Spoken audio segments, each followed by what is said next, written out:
opiniones, entrevistas, en tu programa Hablemos Claro.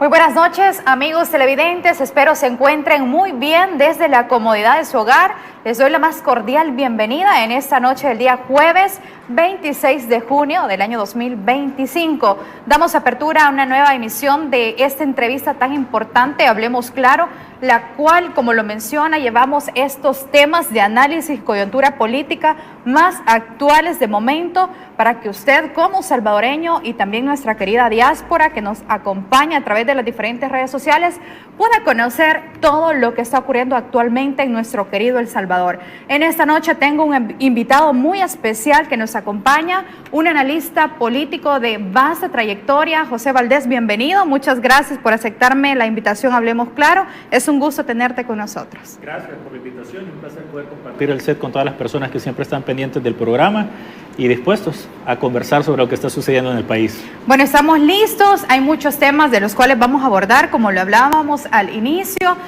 para que ustedes, amigos televidentes, puedan conocer también la actualidad nacional de una forma clara y que podamos también darle puntuación a todos estos temas que traemos muy importantes para ustedes. Vamos a iniciar, José. Vamos a hablar de un tema de actualidad que está en redes sociales también. Sabemos que la población monitorea estas redes y también ya están al tanto, pero qué bueno tenerte a ti como analista político para que nos puedas hablar con claridad acerca de estos temas.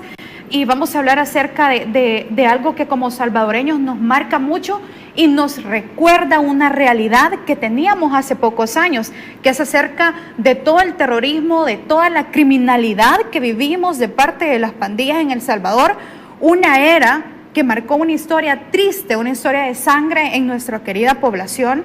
Y actualmente veíamos en las redes de la Fiscalía General de la República donde hacía énfasis José acerca de diversas capturas que ha realizado de jóvenes no más de 18 años. Esto es importante recalcar, que se están agrupando nuevamente de diferentes instituciones acá en el país para volver a delinquir, volver a cometer estos actos de los cuales estoy segura los salvadoreños ya no quieren volver a pasar y no están dispuestos a regresar a ese tiempo de sangre y de tanta tristeza y luto de que vivieron las familias salvadoreñas. Hay una publicación que realizó el fiscal general que me gustaría que lo veamos a continuación para que podamos tener contexto acerca del tema que vamos a abordar inicialmente. Ahí está la publicación del fiscal general Rodolfo Delgado, el cual menciona: durante los allanamientos que han seguido las capturas de esos aprendices de pandilleros, menciona, se ha logrado incautar pruebas suficientes de sus comportamientos criminales y hace énfasis, estos son los pobres niños. Y vemos en pantalla estas fotografías tan importantes, José y población salvadoreña que nos acompaña, donde estas son pruebas importantes y necesarias para las autoridades de que no están equivocados. Vemos en pantalla 3 imágenes donde vemos una cartera llena de efectivo, como unos jóvenes que no tienen ni siquiera 18 años, o a lo mejor alguno tiene más de 18 años, pero son jóvenes que podemos decir no están trabajando. ¿De qué manera ellos pueden hacer uso o conseguir este efectivo o estas cosas que las autoridades les han decomisado? Vemos en pantalla las imágenes por individual. Tenemos a estos jóvenes de estas instituciones como el Inframe y el INTI que se han realizado, lo mencionaba, aproximadamente 40 capturas, donde vemos, José, que estos jóvenes están haciendo señas de pandilleros y es algo grave. O sea, la población se indignó de verdad y lo veíamos en redes sociales al ver cuántos capturados. Son más de 84,000 hasta el momento bajo las estrategias del gobierno del presidente Nayib Bukele y no queremos regresar ahí. Claro, de hecho es triste porque antes el fenómeno de estos grupos delincuenciales estudiantiles no es algo nuevo. De hecho es algo que sucedía desde hace muchos años, quizás en paralelo con el tema de las pandillas. La situación acá era que el tema de las pandillas era como más mediático para la población en general y para la clase política, y el tema de los delincuentes juveniles dentro de las instituciones o los mismos conflictos que habían entre instituciones anteriormente quedaban desapercibidos, pero esto no es nuevo, esto es algo que viene igual desde los 90. De hecho, incluso aquí se mencionaron 3 institutos, se mencionó el Inframen, el Instituto Nacional Técnico Industrial y el Instituto Nacional Albert Camus. El Albert Camus realmente es un apéndice del Inframen, porque antes donde estaba el Instituto Nacional Albert Camus y estaba al otro lado está el famoso Central de Señoritas, que está dividido los edificios por una famosa pasarela arriba de la Nacional, que es una pasarela curva. Quizás era más fácil hacerla antes así, pero no sé por qué era curva, pero unía los 2 edificios. Y todo ese complejo era el Tercinframen, así se conocía antes. De hecho, el Tercinframen era tan grande que tenía una cancha de fútbol reglamentaria que terminó siendo un parqueo dentro del Hospital Bloom. Se lo cedieron. Entonces el Tercinframen causaba tantos problemas que decidieron fragmentarlo, decidieron deshacerlo y se convierte en el Instituto Nacional Albert Camus y el Central de Señoritas. Porque de aquellos entonces, o sea, yo estoy seguro que muchas personas tal vez quizás ni sabían esto que estoy diciendo en este momento, pero así fue la historia de estos problemas estudiantiles que se dieron desde hace décadas. No es nuevo esto. Y por otro lado, el instituto, el ahora Instituto Nacional Técnico Industrial, antes solo era el Instituto Técnico Industrial. Y en un esfuerzo por acabar con estos conflictos, se nacionaliza el Instituto Técnico Industrial y se convierte en el Instituto Nacional Técnico Industrial, en el afán de que se decía que como ahora era nacional, ya no se iban a pelear con los del Inframen, porque ahora los 2 eran nacionales, eso nunca sucedió. Entonces, lastimosamente, esta cultura de conflictos de los institutos nacionales y técnicos, porque de ahí nació esa rivalidad, yo creo que al final del día simple y sencillamente se convirtió en una rivalidad porque en la naturaleza de la que veníamos, del conflicto armado del que veníamos, le dio a la sociedad esta cultura de conflicto. Necesitaba haber un conflicto porque de eso veníamos, ya estábamos acostumbrados, teníamos 20 años de tener conflictos. Entonces, se vuelve este otro conflicto adicional y estos centros se empiezan a convertir en un lugar de reclutamiento para las pandillas. Aquí es donde empezabas a ver perfiles de jóvenes que eran altamente conflictivos y que tenían habilidades para enfrentarse a otros tipos y que podían subir a grado de pandilleros. Entonces se convirtieron como en laboratorios donde los mismos pandilleros metían estudiantes, ellos perfilaban a la población estudiantil y luego los enfilaban a la pandilla. Era un proceso complejo el que se tenía y te puedo hablar de esto porque yo fui parte de ese ambiente en el que como joven tú tenías que tener cuidado de que no te fueran a herir o a cometer cualquier crimen alguien de otro instituto contrario, de que no te fueran a reclutar las mismas pandillas, o de que las mismas pandillas te fueran a matar, o que la policía pensara que tú eras de los que estaban metidos en los conflictos, ya sea de las pandillas o de los institutos. Entonces al final del día era una cuestión en la que sobrevivías por gracia de Dios, quizás, no lo sé, pero este problema que yo vi a muchas personas en redes sociales, no, pero solo son jóvenes, etcétera. Lastimosamente, ni conocen la historia del país y no conocen el impacto tan fuerte que esto puede tener, no solamente en los jóvenes ahora capturados, sino en todas las instituciones a nivel nacional. Porque eso fue algo que a partir de 2 institutos en el pasado se replicó en los demás institutos. Y eso pasó a San Miguel, eso pasó a Santa Ana, luego pasó al interior del país y pasó en todos los demás institutos a nivel nacional. Había un instituto, y probablemente yo sé que hay gente de la diáspora que estuvo aquí, que vivió eso y se va a acordar muy bien. Había un instituto que se llamaba, o se llama, creo que todavía existe, José Damián Villacorta. Los de la mañana eran unos y los de la tarde eran de la pandilla contraria. Entonces era como, había un cambio de clase y era complicado. Entonces no estamos ante un problema nuevo y las autoridades lo saben. Por eso fueron tan eficaces en erradicar el problema antes de que se expandiera tanto, porque ya sabían que se había expandido en el pasado y no podían dejar que, aunque sea a nivel estudiantil, eso proliferara. ¿Por qué? Porque luego iba a evolucionar y íbamos a caer al mismo problema. Entonces te das cuenta que El Salvador tiene un problema de raíz muy grande en el que el régimen de excepción todavía juega un papel fundamental para poder tener el control de los territorios y no dejar que esta gente que quiera reagruparse o quiera tomar el lugar de las pandillas anteriores pueda realmente tomar el lugar y adueñarse nuevamente del territorio nacional. Yo escuché a una pseudoanalista, decir que en El Salvador íbamos a estar seguros hasta que ya no viéramos policías por todas partes. Lo siento, pero ni siquiera Suecia, Finlandia, Noruega, países considerados de primer mundo, ellos tienen policías. Y no porque no hayan delincuentes que tienen problemas de delincuencia, que no los conozcamos aquí en El Salvador es distinto, pero tienen problemas de delincuencia.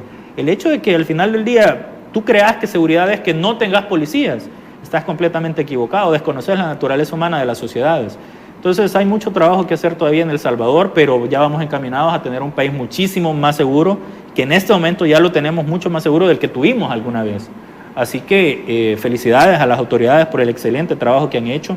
Yo creo que los salvadoreños también van a estar muy de acuerdo con esto y vamos a continuar defendiendo esto para mantener la seguridad que hasta hoy ahora disfrutamos los salvadoreños. Y es interesante conocer tu análisis, José, porque yo sé que también tú observabas a lo mejor en redes sociales acerca de lo que tú decías. Este no es un problema nuevo, esto es de años atrás, y veía un reportaje de un noticiero en el cual hablaban acerca de estas instituciones, pero no sé por qué lo llamaban riña. Entonces se maquillaba tanto y no había la realidad de verdad de decir, esto está pasando, claro. Estas instituciones están actuando de esta manera y al final es un reclutamiento y nuestra juventud no tenía opción, claro, más que poderse agrupar a estas pandillas porque no había una opción, claro. o seguías las indicaciones o había consecuencias muy grandes. Por supuesto. Entonces, vamos a ir viendo más adelante también un poco este tema, porque es un tema que trae mucha información. Claro. Los salvadoreños sé que están en contexto también, pero es importante, como lo mencionaba, tener tu versión, José, acerca de todo esto que estamos abordando. Y siempre llevando la dilación, vamos a continuación a ver un video también referente al mismo tema de una madre de familia de 2 estudiantes capturados por las autoridades policiales, quien asegura que si esta medida resguarda a sus hijos, ella la apoya. Veamos el video y vamos a analizar un poco posteriormente. Está bien, porque realmente si eso lo hubieran comenzado a hacer desde hace bastante tiempo, pues siento yo de que nada de eso estuviera pasando. Y por resguardar a uno, pues resguardan a los demás también. Entonces está bien. Sí. ¿Usted se siente más tranquilo que, o sea, sus hijos, o sea, estén acá en este lugar? Porque pues sí se ve que están trabajando. Sí, prácticamente sí. Me siento un poquito más segura. Bueno, esa era la declaración de esa madre, José, de 2 jóvenes capturados de estas instituciones, que manifestaba sentirse segura que sus hijos estén detenidos porque no quiere que cometan algún delito. Claro. Y pues es una realidad que muchos padres, y no generalizamos, pero ya que tenemos la oportunidad de llegar a muchos salvadoreños, hacer énfasis en este punto, de como padres saber lo que en verdad nuestros hijos están haciendo. Sé que a lo mejor es un poco difícil poder saber o poder, claro, seguir la pista de qué están haciendo, pero como padres tenemos una responsabilidad. Entonces, para no llegar a este punto donde a lo mejor las autoridades tienen que poner su orden o efectuar las medidas necesarias, hay que actuar también desde casa. Claro, fíjate que es complejo porque la palabra adolescencia viene de adolecer, de que padeces algún tipo de dolor. Por eso viene la parte de adolescencia, porque de hecho es una etapa muy complicada para todos. Bueno, ya estamos un poquito mayores, ya pasamos por esa parte y sabemos que es complicada.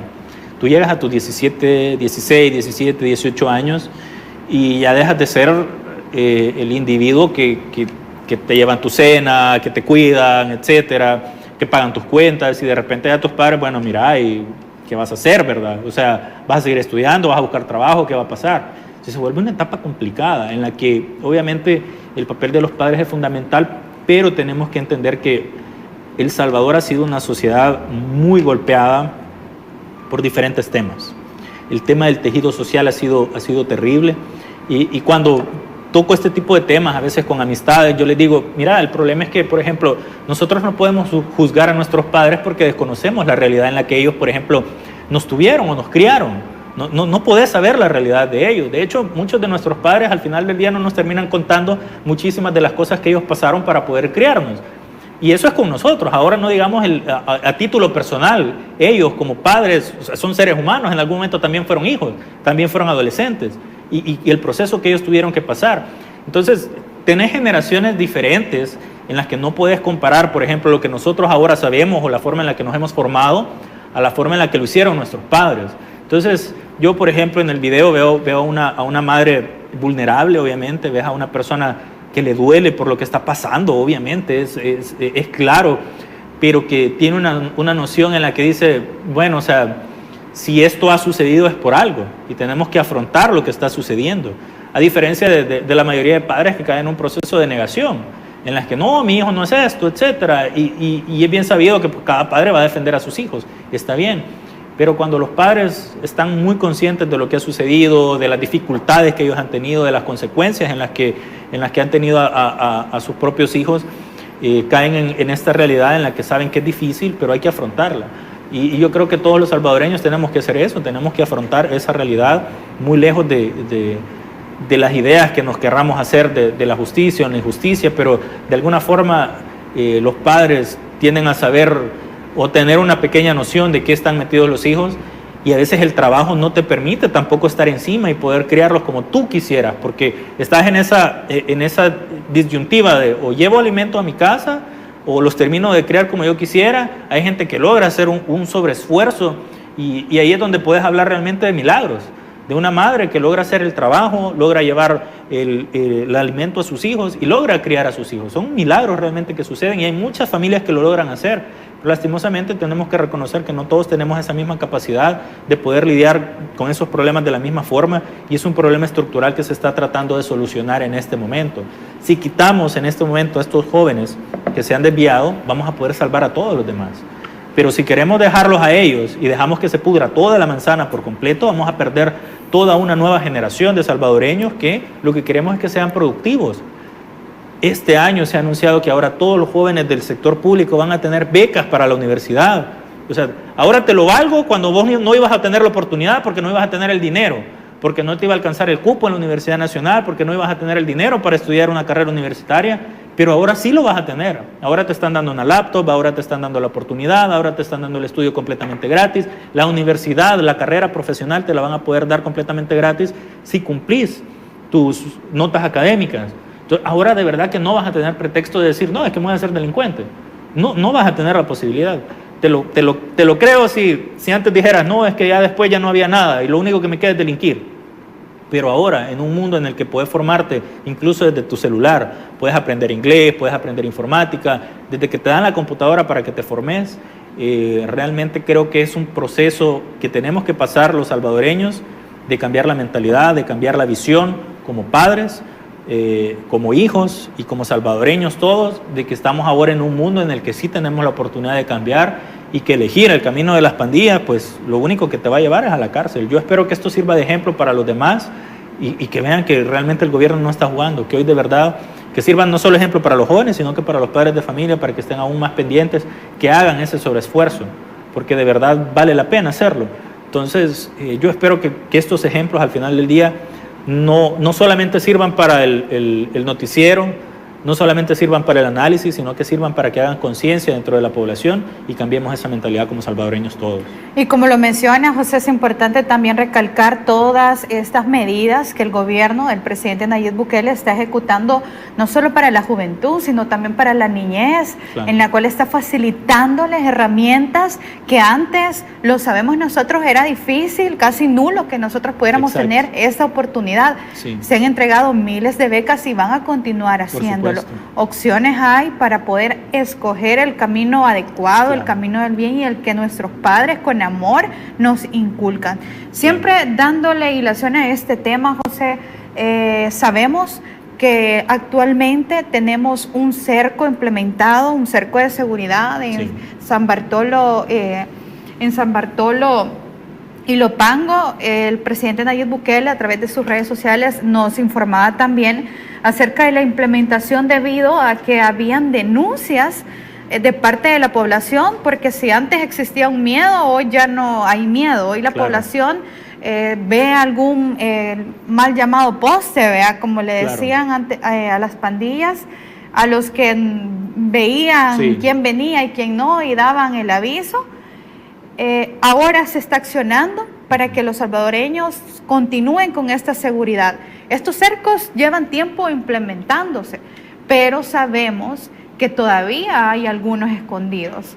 La policía, recuerdo que veía hace como unas 2 semanas acerca de un campamento clandestino, y lo mencionaba anteriormente también, que donde habían capturado pandilleros en una situación que solamente ellos se atreverían a pasar por eso. Casi que los rescataron porque sí, están en situación de claro, entonces es importante darle el valor necesario a todas estas medidas que el gobierno está implementando a través de la seguridad que tiene para los salvadoreños. Y vamos a ver a continuación un video del cual vamos a analizar de todas las declaraciones, de muchas declaraciones de los habitantes de San Bartolo, que expresan este sentimiento de tener en su lugar de vivienda este cerco de seguridad, siempre salvaguardando la vida de cada uno de ellos. Vamos a ver a continuación. 5 diarios, entonces, y era de todos los días que había que, pues se va a pagar, va. Maribel Guzmán tenía que pagar $150 al mes a los pandilleros, solo por tener una tienda. Eso era para que no le hicieran daño a ella y a su familia. Unos 75. Su negocio no prosperaba debido a que la extorsión ahogaba sus finanzas. Nosotros hemos vivido de negocios y siempre hemos estado con renta, va. Entonces, y hoy, gracias a Dios, pues trabaja uno seguro, pues, y gracias al presidente, va, que nos echa la mano para trabajar. Acuérdense, uno trabaja por los hijos, pues. El cerco de seguridad instalado en San Bartolo garantiza la eliminación del remanente de pandillas y nuevos intentos de reagrupamiento. Toda persona sospechosa es intervenida por las autoridades. La verdad es de que sí, la gente se siente más confiable para andar caminando, para andar comprando. Y bueno, gracias a Dios, pues todo está bien, gracias al Señor. Toda la niñez pues va creciendo con más confianza, cero delincuencia, y uno pues sale a la hora que sea también a comprar, a hacer sus cosas, sin ningún miedo de que hasta le pueden quitar el teléfono a uno cuando uno va por las calles. Los jóvenes en el pasado eran un blanco de la delincuencia, ahora caminan sin problema porque su circulación no es limitada por el accionar de las pandillas. Ellos ya salen confiados, va. Sí. Empezando que confían en Dios primero y luego en la seguridad que hay, va, que se le agradece al señor presidente, va, por todo lo que ha hecho y está haciendo. Va. Me siento seguro porque la gente camina de cualquier parte también, porque no solo uno también, porque a veces van naciendo los niños, los nietos también, pero uno está más seguro también en esto.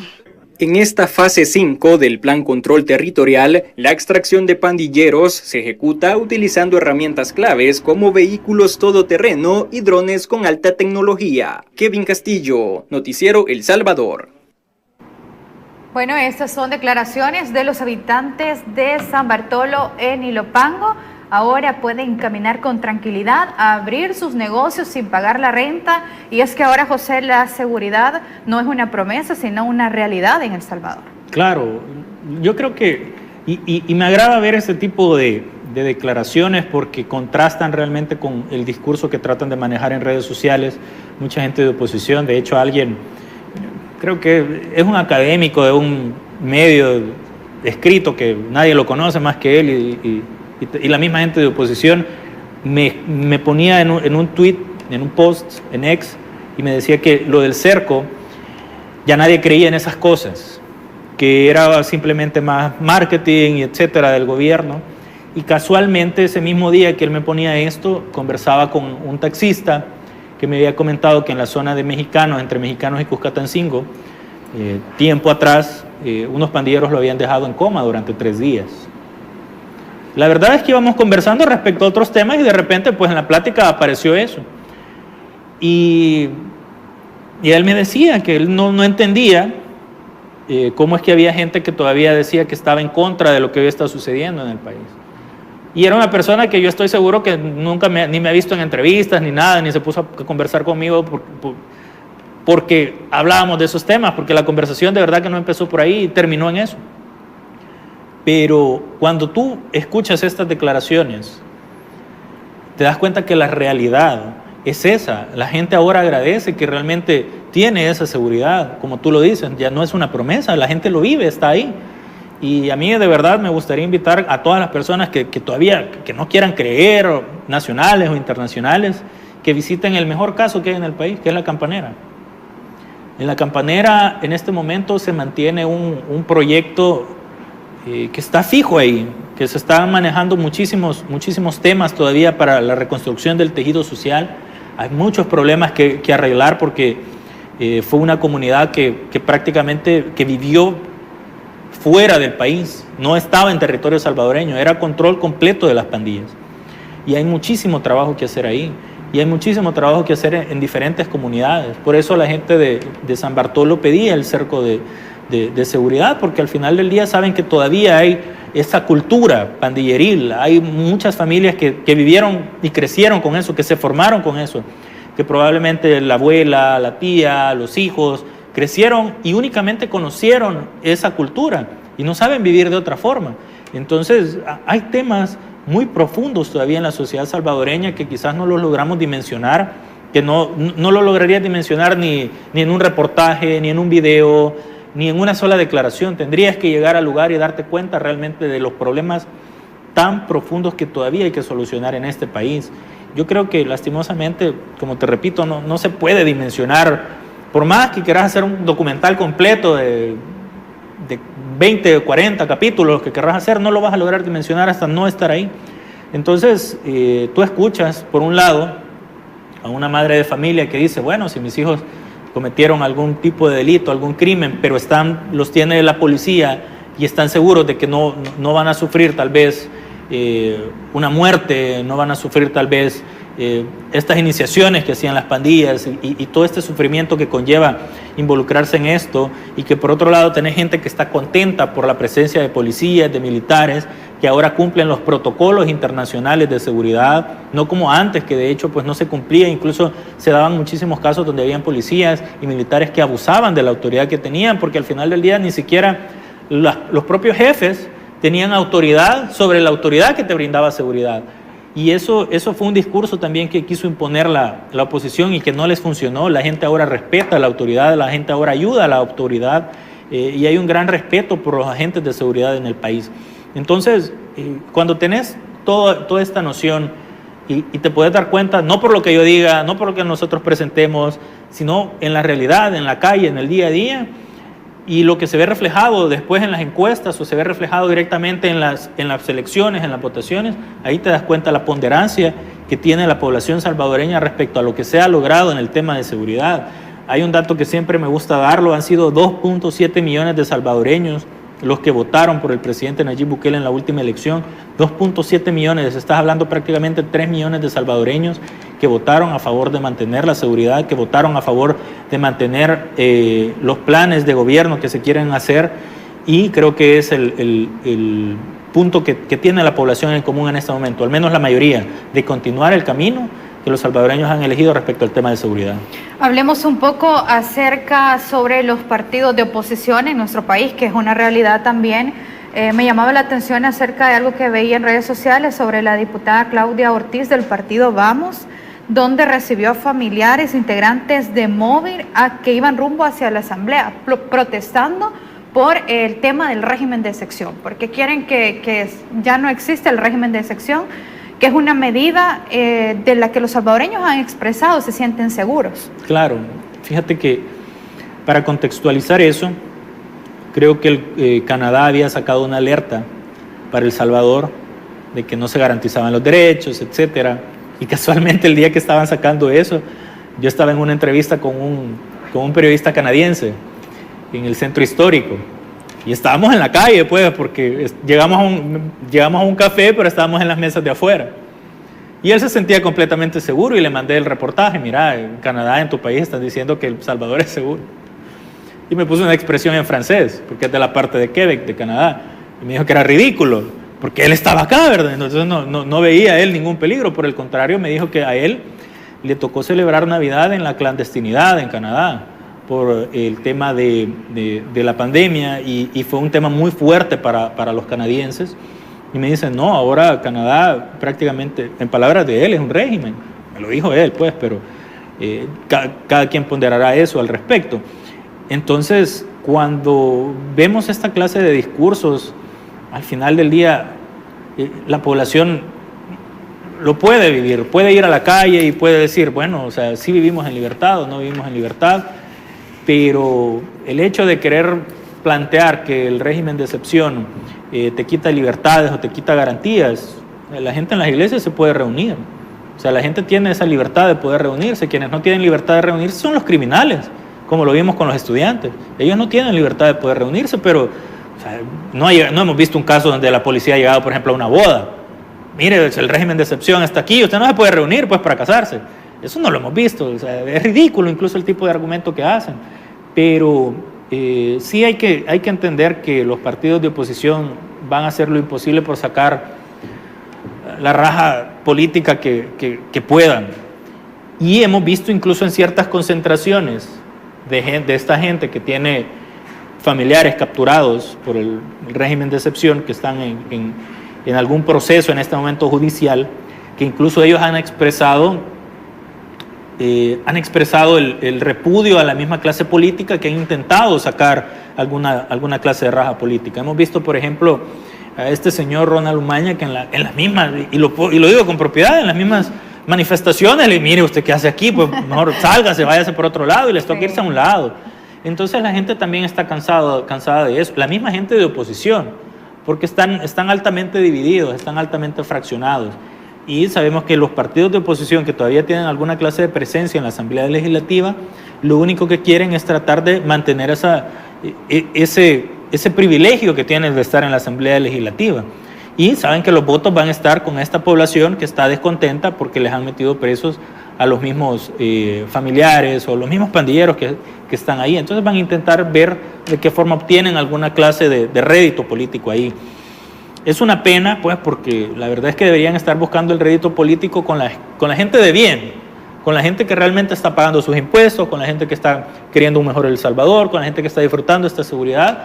Pero si la estrategia de ellos es empecinada en seguir tratando de buscar el voto con la gente que está descontenta con esto, que muchos de ellos ni siquiera van a ir a votar, y mucho menos van a ir a votar por ellos.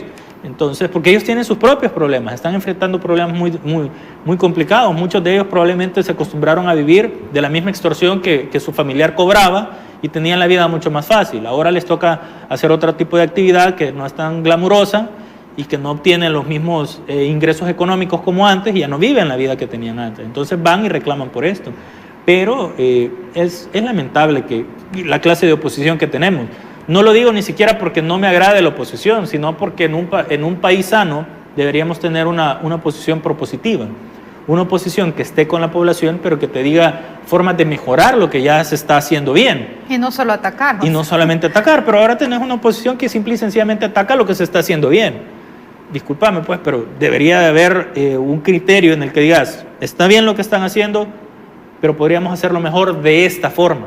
Aportando de una forma muchísimo más creativa. O sea, si me vas a decir, mira, tenemos un montón de gente presa, eso no debería de ser así, pero te propongo esto para que podamos sacar aún más fondos de algún otro lado y podamos aumentar la capacidad y podamos aumentar la seguridad que ya tenemos. Pero no, por el contrario, el discurso es, saquen en libertad a todos los criminales. Eso es imposible. Eso es imposible, exacto. Bueno, excelente. Vamos a realizar nuestra primera pausa comercial. Antes vamos a saludar a nuestra querida amada audiencia. Saludos desde Valencia, California. José Sosa, saludos cordiales. Excelente invitado, José. Ahí se está saludando nuestra querida diáspora también y los salvadoreños acá en nuestro país. Gracias por sus comentarios. Créanme que les vamos a tratar de dar lectura a todos para poder también tener presente que siempre nos están acompañando. Vamos a regresar después de nuestra breve pausa y vamos a seguir abordando temas de actualidad nacional. Un tema muy importante también, este día se declaró condena contra la exalcaldesa de Soyapango. Traemos este tema a continuación, así que no nos cambien. Enseguida regresamos con más de Hablemos Claro.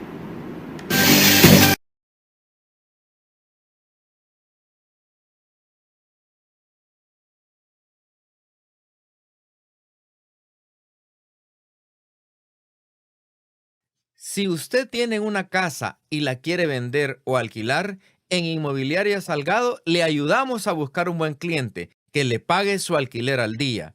También contamos con una buena cartera de compradores en el exterior para la venta de su propiedad. Si tiene locales, bodegas, somos su solución en conseguirle buenos contratos de alquiler y venta. En la inmobiliaria le ayudamos a vender su lote urbano, que tenga los servicios de electricidad, aguas negras y agua potable. Y en la zona rural tenemos una cartera más amplia de lotes. Los vendemos al contado y al crédito. Si tiene un terreno de 30, 40, 50, 200 manzanas de tierra y lo quiere vender o alquilar, llámenos a Inmobiliaria Salgado y nos...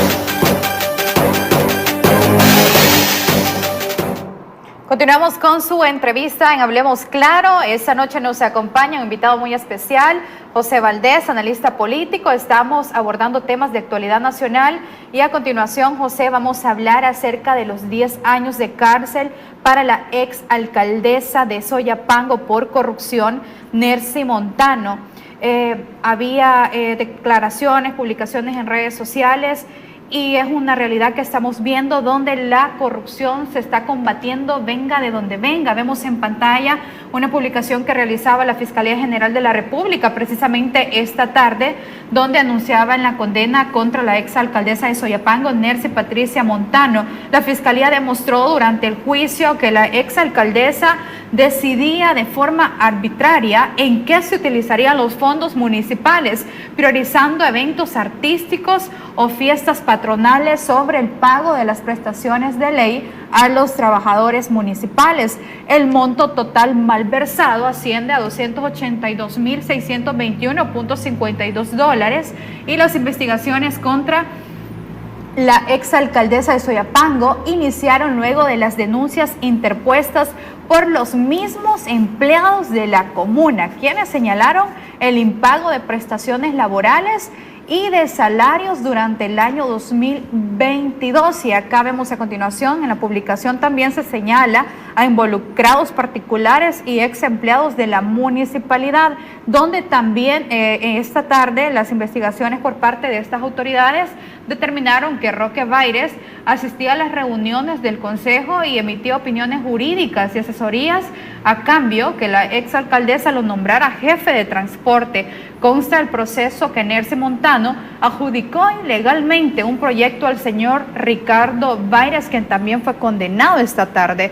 Esta es la información que tenemos de momento, José, donde tenemos en pantalla también las imágenes actualizadas de la exalcaldesa de Soyapango, donde hay que mencionar, exalcaldesa del Partido Nuevas Ideas, y es importante recalcarlo, porque el presidente ha sido muy enfático en este tema, donde ha mencionado vamos a combatir la corrupción, venga de donde venga, y este es un claro ejemplo que estamos viendo. Claro, sí, de hecho creo que hay que recalcar algo sobre esto último que mencionabas, y es que han habido medios de oposición que han publicado, han hecho una lista de perseguidos políticos, gente que está siendo procesada por delitos que han cometido.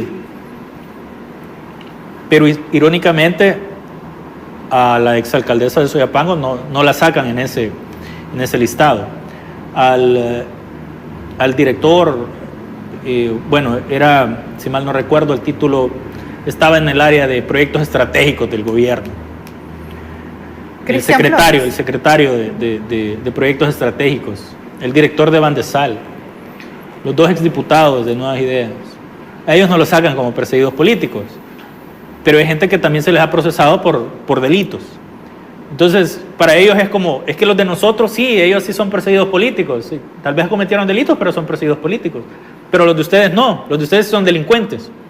Entonces, al final del día, hay que tomar en cuenta estos pequeños detalles donde tú ves cómo los medios de oposición tratan de manipular la información y te dicen, no, es que ellos sí, pobrecitos, vea, hasta sacan ahí las imágenes de que liberen los pobres, vea, y hasta a nivel internacional lo sacan, la DW, El País, CNN, que miren, los capturaron, pobrecitos, ¿verdad? Pero estos, que son del gobierno, que sí los ha capturado, no los muestran, porque no les conviene a su propia narrativa. Entonces hay que tomar en cuenta estos pequeños detalles que son sumamente importantes, porque al final del día, y yo lo he dicho en otras entrevistas, el presidente no le debe explicaciones a la oposición Pero si gente en la comunidad internacional quiere venir a pedir explicaciones, ¿por qué pasa? Y eso es parte de la diplomacia. Es como, mira, quiero entender mejor qué es lo que le está pasando en tu país. Estoy viendo que está sucediendo esto, explícame. Tiende a pasar, y creo que muchos lo hemos escuchado, cuando, por ejemplo, mandan a llamar a consultas a los embajadores. Por ejemplo, se dio con el caso del conflicto de México con Ecuador, que las fuerzas policiales de Ecuador se metieron a la embajada de México. O sea, invadieron prácticamente el territorio mexicano, porque las embajadas forman parte del territorio del país al que representan. Y obviamente había que llamar a consultas al embajador de Ecuador en México. Mira qué está pasando allá, o sea, explícame. Entonces, cuando algún otro país, alguna otra entidad quiere consultarlo sobre lo que está pasando en El Salvador, sobre lo que dicen los medios de comunicación, fácilmente acá, mire, es que a él se le ha procesado por este y este delito. O sea, eso es algo que no hay que explicárselo a la oposición, porque ¿para qué? Solo para que le llenen el deseo de que quieren saber por qué se los capturó. Pero ellos van a continuar con el discurso. O sea, es inútil explicarles a ellos porque ellos van a continuar con el discurso. Pero cuando las entidades internacionales consultan, no, mira, si es que él tiene estos delitos, se le imputa esto, esto y esto. Y yo venía poniendo este ejemplo desde hace rato que empezó esto, con el famoso caso que los medios de comunicación internacionales lo publicaron como el primer tuitero, todavía era Twitter en aquel momento, el primer tuitero capturado bajo el régimen de Nayib Bukele. Y se dio el caso que al final se descubrió que esta persona era financiado por el gerente de una entidad financiera y eran toda una red de personas que estaban dedicándose a atacar a personas específicas en redes sociales, incluidos los funcionarios de gobierno, a cambio de dinero en efectivo. Cuando sale todo esto a la luz, toda la gente de oposición que estaba defendiendo al famoso tuitero y los medios internacionales que estaban defendiendo al famoso tuitero se callaron y cambiaron de tema. Y ya nadie dijo nada al respecto. Entonces, va a suceder lo mismo. En este momento ellos están con toda la algarabía de todo lo que está sucediendo y están atacando y están señalando, y cuando las pruebas salgan, pues entonces los que van a quedar en ridículo son ellos. Pero el presidente y a todas las autoridades en general no les conviene estarle explicando a la oposición, porque ¿para qué?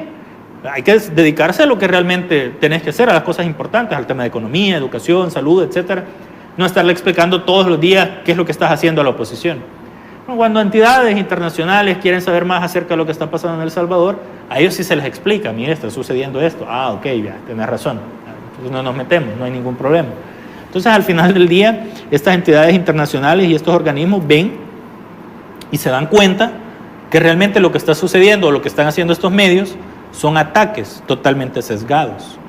Y ahí es donde la credibilidad de ellos, que ya está totalmente agotada ante la población salvadoreña, queda más agotada ante las entidades internacionales y dejan de creerles. Y crece la credibilidad del gobierno y crece la credibilidad de lo que se está haciendo en El Salvador, porque tiene una base real ante estos organismos internacionales. Entonces, al final del día es este juego estratégico que siempre se ha jugado muy bien para poder hacer las cosas de la forma más correcta. Ahora, si ellos quieren seguir vendiéndole eso a la población, tarde o temprano empiezan a salir las pruebas, va a suceder lo mismo que sucedió con el caso que ya te mencionaba del famoso tuitero y luego otra vez se van a callar y van a pasar a otro tema. Y así sucesivamente. La oposición simple y sencillamente no logra mantener un tema más de una semana. Se acaba el tema, luego la otra semana saltan a otro, luego saltan a otro. Si ahora creo que ya ni se acuerdan, por ejemplo, de Eugenio Chicas.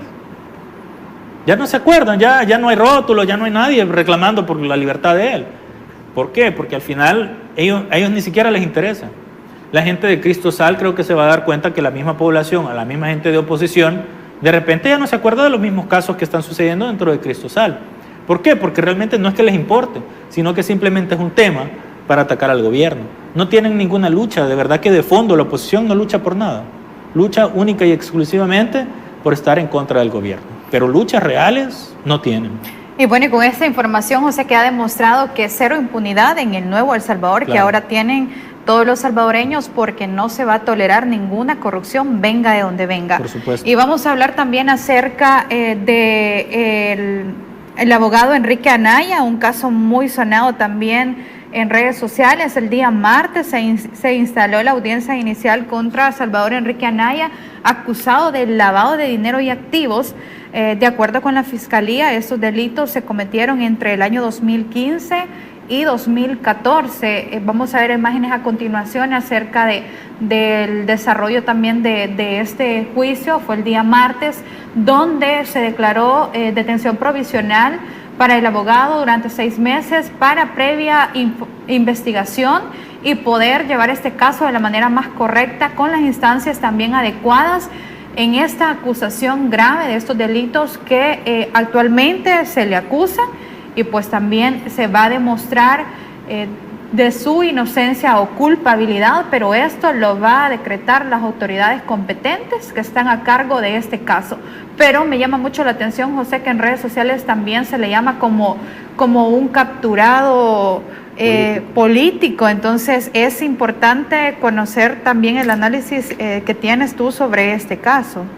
Sí, fíjate que es curioso que aquí hay algunos gremios de abogados y nadie se ha pronunciado al respecto, al menos aquí a nivel nacional, sobre la captura o sobre el famoso Estado de Derecho, que la misma oposición ha dicho que ya no existe en el país, etcétera, sino que las actividades de hecho se han llevado con completa normalidad. De hecho, hoy la Universidad Nacional tenía un congreso de leyes y cualquiera esperaría que, pues, si fuese un caso a nivel nacional, la Universidad Nacional se pronunciara al respecto. Pero es curioso cómo en la oposición siempre reclaman por el Estado de Derecho, pero nunca dejan que funcionen. Casualmente ellos ya tienen el veredicto, o sea, todos los capturados ya son inocentes. Deja que pase el proceso. Si tanto defendés el Estado de Derecho, si tanto defendés la Constitución, si tanto querés defender las leyes, deja que se dé el proceso. Si se da el proceso y al final se comprueba que es inocente, pues entonces va a salir con libertad. Tan simple como eso. O sea, de verdad que yo no le encuentro ninguna lógica adicional al mismo discurso del que parten ellos, del Estado de Derecho, el que se debe respetar el debido proceso, que les encanta decir esto. Entonces dejen que se dé el debido proceso y que funcione el Estado de Derecho. Ellos mismos lo comprueban cuando van a la sala de lo constitucional y presentan recursos, etcétera, porque creen en el Estado de Derecho. Entonces, al final del día, es una pena por este señor, porque otra vez, la oposición simple y sencillamente lo va a agarrar como un tema para atacar al gobierno, y en un par de días se va a acabar la semana y después ya nadie se va a acordar. Entonces, se va a dar el proceso, van a salir las pruebas, se va a dar lo que se tenga que dar, y yo estoy seguro que al menos la Fiscalía no va a presentar una acusación sin previamente haber tenido las pruebas adicionales. Por ejemplo, el caso de la captura de esta otra señora, de Cristosal, se da en el marco de las investigaciones que se hacían con Eugenio Chicas. Entonces, o sea, ya había un antecedente por el cual se procede a la captura. No son capturas antojadizas, sino que ya hay un antecedente por el cual se procede a realizarlas. Ahora bien, están en el debido proceso y ellos van a tener todo el derecho de presentar sus pruebas de descargo, de decir que son inocentes y presentar las pruebas, porque al final del día, en un juzgado no es lo que sepamos, sino lo que podamos comprobar. Entonces, si ellos tienen la capacidad de comprobar su inocencia, pues van a salir en libertad. Pero lo que sí te marca esto es cómo en la oposición, cuando les conviene, hay que respetar el Estado de Derecho, y cuando no les conviene, ya tienen el veredicto, ya la gente es inocente, por arte de magia. Los medios internacionales han retomado esto, y lo han retomado al titular de crítico de Bukele, es capturado. O sea, como que porque las críticas que él hacía fue capturado. Entonces, pero no contextualizan que de hecho sí puede haber un posible cometimiento de delito y que por eso fue capturado. Entonces, ahí nos damos cuenta que únicamente a ellos les sirve como una pequeña herramienta, pero al final son desechables para la misma oposición.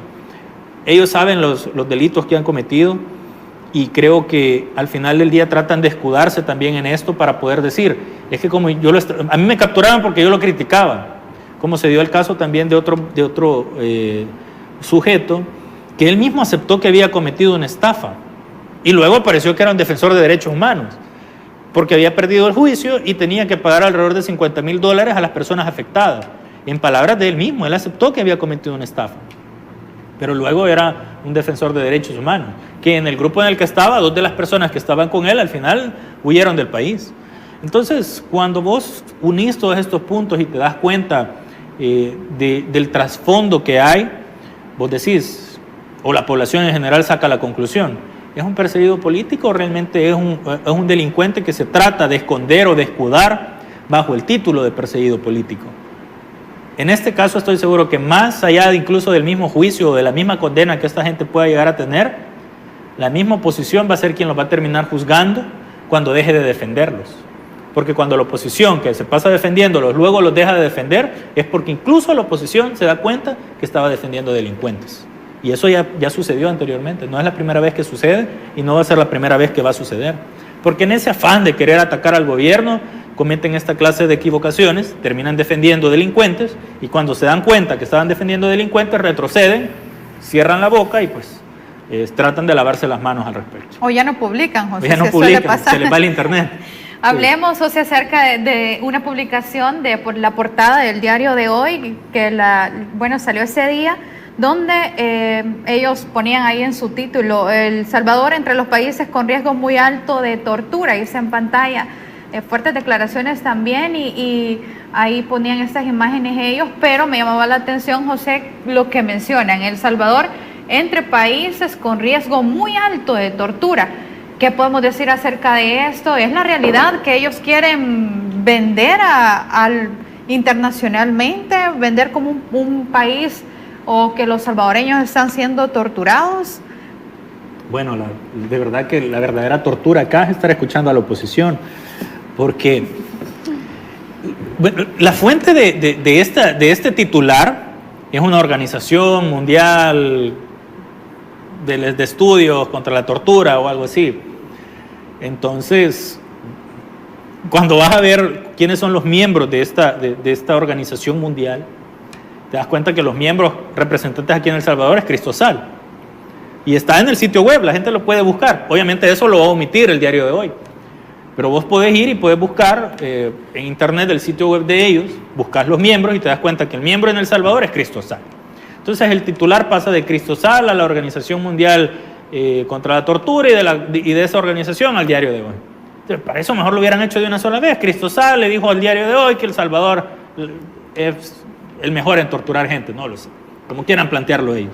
Al final del día la gente no les va a creer, pero ahí vemos de la forma en la que operan, y es por eso que se da la ley de agentes extranjeros, para que esta gente digan lo que quieran decir, pero por lo menos den algo real al país, o sea, aporten de verdad algo que sí se pueda transformar en una obra de verdad para la población salvadoreña, que es ese impuesto que se les va a poner. Al final del día ellos pueden seguir operando y pueden seguir diciendo esto, y pueden seguir coordinados con el diario de hoy y con todas las organizaciones que quieran, y pueden seguir diciendo lo que quieran, pero cuando vos lo lográs desmentir a través de las redes sociales o a través de programas como este, y a la gente realmente ves el titular y vos decís, mira, pero es una organización mundial. Sí, amigo, pero lo que está pasando es que Cristosal es el representante, está detrás de esto. Entonces, se les vuelve a caer otra vez el mismo titular que tienen. Y estas organizaciones, de verdad que vos te la podés inventar. Yo me pudiera inventar, no sé, la organización a favor de las organizaciones que están sufriendo ataques en El Salvador. Me busco un financiamiento, me pongo un logo, me compro el sitio web, que eso lo haces en menos de 24 horas y ya tenés una organización. De hecho, había una representante por ahí de una organización de no sé qué, jurídico, no sé qué, y solo era ella. O sea, no tenían ni redes sociales ni nada. Entonces, ves que, o sea, aparecía, va a haber conferencias y era solo ella. Entonces, y no hay nadie más. Entonces, cualquiera, de verdad que vos te puedes comprar un sitio web, te puedes hacer el logo, todo lo demás, puedes decir lo que querrás, te puedes mandar a hacer tu roll-up del banner, ¿verdad?, con el logo, y haces una conferencia y ya. Pero la población en general, la realidad allá va muchísimo más allá de estos titulares que nos quieren vender. La última vez, que fue quizás hace como 2 años, que me puse a hojear uno de estos periódicos en un estante de un supermercado, incluso anunciaban cosas esotéricas de lociones de llame el amor o el dinero. Eso era pecado antes para los medios de comunicación, pero como hay gente que paga, ahora lo publican. ¿Por qué? Porque han decaído tanto que ahora prácticamente tanto el diario de hoy como la prensa gráfica se han quedado únicamente a hacer la portada. Cuando los hojeas te das cuenta que adentro son las mismas noticias que ya pudiste leer en X y muchos anuncios. Entonces han quedado únicamente a poder generar esa clase de titulares. por medio de estas organizaciones, por medio de estas organizaciones internacionales, las nacionales que están acá, e inventarse los datos. Y que estos periódicos al final quieren crear una realidad que no viven los salvadoreños. Y como sabemos, José, hay un trasfondo detrás de eso, claro, y no hay comodidad en lo que actualmente se tiene gracias a todas las estrategias implementadas por el gobierno. Claro, la gente es... Cuando tú caminas, cuando hablas con la gente, cuando ves lo que realmente está sucediendo, te das cuenta que las portadas o los titulares que pongan no contrastan realmente con la realidad.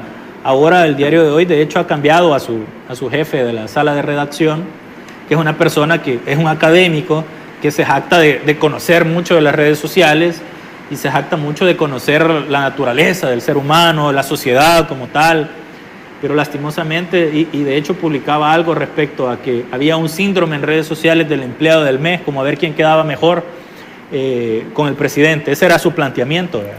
No se daba cuenta él que en ese punto él también caía en ese mismo espectro al tratar de quedar él como el empleado del mes dentro del periódico. Entonces, lastimosamente ellos no se ven en el reflejo de los mismos análisis que ellos quieren hacer. Y aquí se da algo que se llama en psicología, que es bastante básico, que se conoce mucho hoy en día, que es esa autoproyección. Si yo le digo a alguien que actúa de cierta forma, es porque yo lo hago desde mi conocimiento de mi comportamiento. Si yo te digo, mira, quizás tú siempre te pones a la defensiva respecto a este tema, es porque probablemente yo lo hago. Y como esa es mi experiencia, yo la proyecto en ti. Entonces, esta gente viene y te dice, quizás ellos quieren ser el empleado del mes, hay que quedar bien con el gobierno. Pero al final son ellos los que también quieren hacer lo mismo, quedando bien dentro de su propio medio. Es una pena que esta gente que se cree tan académica, al final del día no puedan incluso analizarse ellos mismos, hacer una introspección de por qué están tan equivocados.